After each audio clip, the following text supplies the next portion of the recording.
नमस्कार, आप देख रहे हैं न्यूज 18 बिहार झारखंड में हूं आपके साथ Ruchika Raj. Chief justice B R. Gavai पर जूता फेंकने वाले वकील राकेश किशोर कुमार सामने आए हैं। उन्होंने कहा है कि सीजीआई के भगवान विष्णु पर दिए बयान से मैं बेहद ही आहत हूं। उनकी टिप्पणी पर यह मेरा रिएक्शन था। मैं नशे में नहीं था।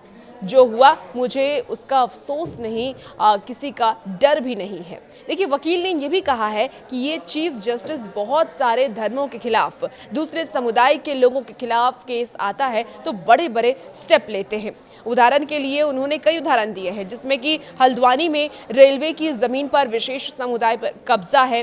सुप्रीम कोर्ट ने उस पर 3 साल पहले स्टे लगाया, जो आज तक लगा हुआ है। सीजीआई गवई की मां कमल गवई ने यह भी कहा है कि ऐसी घटनाओं से देश में अराजकता फैल सकती है। अंबेडकर का संविधान जियो और जीने दो के सिद्धांत पर आधारित है। सभी को अपने मुद्दे शांति और संवैधानिक तरीके से सुलझाना चाहिए। चीफ जस्टिस गवई की बहन ने भी बयान दिया है। उन्होंने कहा है कि ये घटना देश पर कलंक है और एक जहरीले विचारधारा की निशानी है। विरोध हमेशा शांतिपूर्ण और संविधान के मुताबिक होनी चाहिए, ताकि बाबा साहेब अंबेडकर के विचारों को ठेस ना पहुंचे। 6 अक्टूबर की दोपहर सीजीआई की बेंच एक मामले की सुनवाई कर रही थी। तभी आरोपी ने सीजीआई की तरफ जूता फेंका। हालांकि जूता उनकी बेंच तक नहीं पहुंच सका। सुरक्षा कर्मियों ने तुरंत वकील को पकड़ लिया। मिशन अंबेडकर संस्था के संस्थापक सूरज कुमार बौद्ध ने अटॉर्नी जनरल आर वेंकटरमणि को पत्र लिखकर के कथावाचक अनिरुद्धाचार्य और यूट्यूबर अजीत भारती पर सख्त कार्रवाई की मांग की। उन्होंने आरोप लगाया कि दोनों ने सीजीआई के खिलाफ लोगों को भड़काया और नफरत फैलाने की कोशिश भी की। बौद्ध ने लेटर में यह भी बताया है कि 21 सितंबर को अनिरुद्धाचार्य ने एक वीडियो जारी किया था, जिसमें उन्होंने सीजीआई को सीना चीरने की धमकी भी दी थी। और उसी दिन यूट्यूबर अजीत भारती ने भी सोशल मीडिया पर भड़काऊ बातें लिखी थी। जूता फेंकने वाले वकील को पुलिस ने हिरासत में लेने के बाद सुप्रीम कोर्ट कैंपस में ही 3 घंटे पूछताछ की। पुलिस ने यह भी कहा कि एससी अधिकारियों ने मामले में कोई शिकायत नहीं की और उनसे बातचीत के बाद वकील को छोड़ दिया गया। वहीं सुप्रीम कोर्ट बार एसोसिएशन ने आरोपी वकील राकेश किशोर कुमार का लाइसेंस रद्द कर दिया है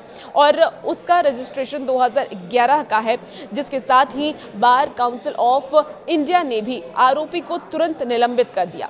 बार काउंसिल ऑफ इंडिया के चेयरमैन मनन कुमार मिश्र ने यह आदेश जारी किया है। उन्होंने कहा है कि ये वकीलों के आचरण नियमों का उल्लंघन है। निलंबन के दौरान किशोर कहीं भी प्रैक्टिस नहीं कर सकेंगे। 15 दिन में शो कॉज नोटिस भी जारी किया जाए। 6 अक्टूबर को जूता फेंकने पर पकड़े जाने के बाद वकील राकेश किशोर ने नारा लगाते हुए कहा था कि सनातन का अपमान नहीं सहेगा हिंदुस्तान। वहीं घटना के बाद सीजीआई ने अदालत में मौजूद वकीलों से अपनी दलीलें जारी रखने को कहा। उन्होंने कहा कि इस सब से परेशान ना हो, मैं भी परेशान नहीं हूं। इन चीजों से मुझे फर्क नहीं पड़ता। हमले की जानकारी मिलने के बाद पीएम नरेंद्र मोदी ने सीजीआई गवई से बात कर उन पर हुए हमले की निंदा की। उन्होंने सोशल मीडिया पर लिखा कि सीजीआई पर हुए हमले से हर भारतीय गुस्से में है। हमारे समाज में ऐसे निंदनीय कृत्यों के लिए कोई जगह नहीं है। ये अत्यंत निंदनीय है और ऐसी स्थिति में चीफ जस्टिस गवई ने जो धैर्य दिखाया, मैं सराहना करता हूँ। इससे पता चलता है कि वो न्याय और संविधान के मूल सिद्धांतों को मजबूत करने के लिए पूरी तरीके से प्रतिबद्ध है। कांग्रेस नेता सोनिया गांधी ने यह भी कहा है कि भारत के माननीय चीफ जस्टिस पर सुप्रीम कोर्ट के भीतर हुआ हमला शब्दों से परे निंदनीय है और ये केवल एक व्यक्ति पर नहीं, बल्कि हमारे संविधान और कानून के शासन पर सीधा आहत है। चीफ जस्टिस की बात कर लें तो देखिए, चीफ जस्टिस गवई ने इस स्थिति में अत्यंत संयम और गरिमा दिखाई है, लेकिन राष्ट्र के एकजुट होकर उनके साथ खड़ा राष्ट्र को होना चाहिए, ऐसी बात कही जा रही है। माना यह भी जा रहा है कि आरोपी वकील सीजीआई गवई की मध्य प्रदेश के खजुराहो में भगवान विष्णु की 7 फुट ऊंची सिरकटी मूर्ति की पुनर्स्थापना पर की गई टिप्पणियों से नाराज था।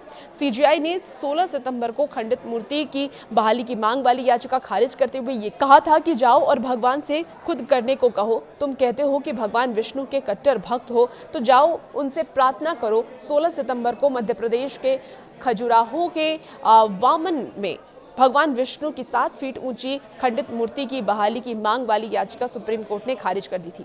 याचिकाकर्ता ने इस फैसले पर नाराजगी जताई थी। उन्होंने कहा था कि ये हमारी धार्मिक भावनाओं को ठेस पहुंचाने वाला फैसला है।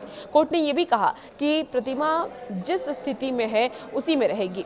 भक्तों को पूजा करनी है तो वो दूसरे मंदिर जाकर के कर सकते हैं। अब याचिकाकर्ता का ये दावा है कि ये मूर्ति मुगलों के आक्रमणों के दौरान खंडित हो गई थी और तब से यह इसी हालत में है। इसलिए श्रद्धालु के पूजा करने के अधिकार की रक्षा करने और मंदिर की पवित्रता को पुनर्जीवित करने के लिए सुप्रीम कोर्ट हस्तक्षेप करे।